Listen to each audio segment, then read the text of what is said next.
5 ദിവസമായി വൈദ്യുതി മുടങ്ങിയതിനെ തുടർന്ന് സിപിഐഎം പ്രവർത്തകർ പീരുമേട് കെഎസ്ഇബിയുടെ ഡിവിഷൻ ഓഫീസ് ഉപരോധിച്ചു.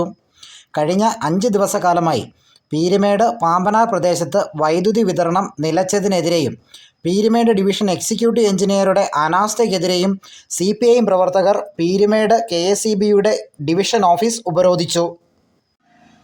കഴിഞ്ഞ 5 ദിവസക്കാലമായി പാമ്പനാർ പീരുമേട് പ്രദേശങ്ങളിൽ വൈദ്യുതി വിതരണം നിലച്ചിരുന്നു. സിപിഐഎം പീരുമേട് പഞ്ചായത്ത് കമ്മിറ്റിയുടെ നേതൃത്വത്തിൽ പീരുമേട് ഡിവിഷൻ ഓഫീസിലേക്ക് ഉപരോധം സംഘടിപ്പിക്കുകയായിരുന്നു. ജനങ്ങൾ ഡിവിഷൻ ഓഫീസിൽ ഫോൺ വിളിച്ചാൽ ഫോൺ എടുക്കുകയില്ല. Peermade panchayat president R Dineshan executive എഞ്ചിനീയറെ ഓഫീസിലെത്തി വൈദ്യുതി സംബന്ധിച്ച നടപടി പുനഃക്രമീകരിക്കണം എന്നാവശ്യപ്പെട്ടിരുന്നു.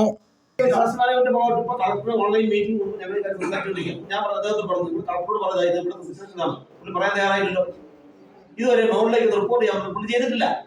ഞങ്ങൾ വന്ന് ഇത്രയും പറഞ്ഞ് നിങ്ങൾ കൂടെ വന്നതിന് ശേഷം പോലീസ് കൂടെ വന്നതിന് ശേഷം പുള്ളിയുടെ സ്റ്റാഫ് എന്ന് വെച്ച് പറഞ്ഞു സാറിനെ കൂടെ ഞങ്ങൾ ഫീൽഡിൽ പോയി നോക്കാം. 3 സിറ്റുവേഷൻ 6-7 ദിവസമായിട്ട് ഇദ്ദേഹത്തിന് അറിയത്തില്ല. പീരുമേട് പഞ്ചായത്ത് പ്രസിഡന്റിന്റെ ആവശ്യം നിരസിക്കുകയും നിഷേധാത്മക സമീപനം സ്വീകരിക്കുകയും ചെയ്തതോടെയാണ് ഡിവിഷൻ ഓഫീസ് ഉപരോധത്തിലേക്ക് എത്തിയത്. തുടർന്ന് Peermade police station SHO OV Gopichand എത്തി ഡിവിഷൻ എഞ്ചിനീയറോടും പീരുമേട് പഞ്ചായത്ത് പ്രസിഡന്റ് ആർ ദിനേശൻ ഉൾപ്പെട്ട സിപിഐഎം പ്രവർത്തകരോട് നടത്തിയ ചർച്ചയുടെ അടിസ്ഥാനത്തിൽ ഇന്ന് വൈകുന്നേരം 5 മണിക്കുള്ളിൽ വൈദ്യുതി ബന്ധം പുനഃസ്ഥാപിക്കാമെന്ന് ഉറപ്പ് നൽകി. അതിൻ്റെ അടിസ്ഥാനത്തിലാണ് പ്രതിഷേധം അവസാനിപ്പിച്ചത്. ഇതേ തുടർന്ന് യുദ്ധകാലാടിസ്ഥാനത്തിൽ പ്രവർത്തനങ്ങൾ നടന്നുവരുന്നു.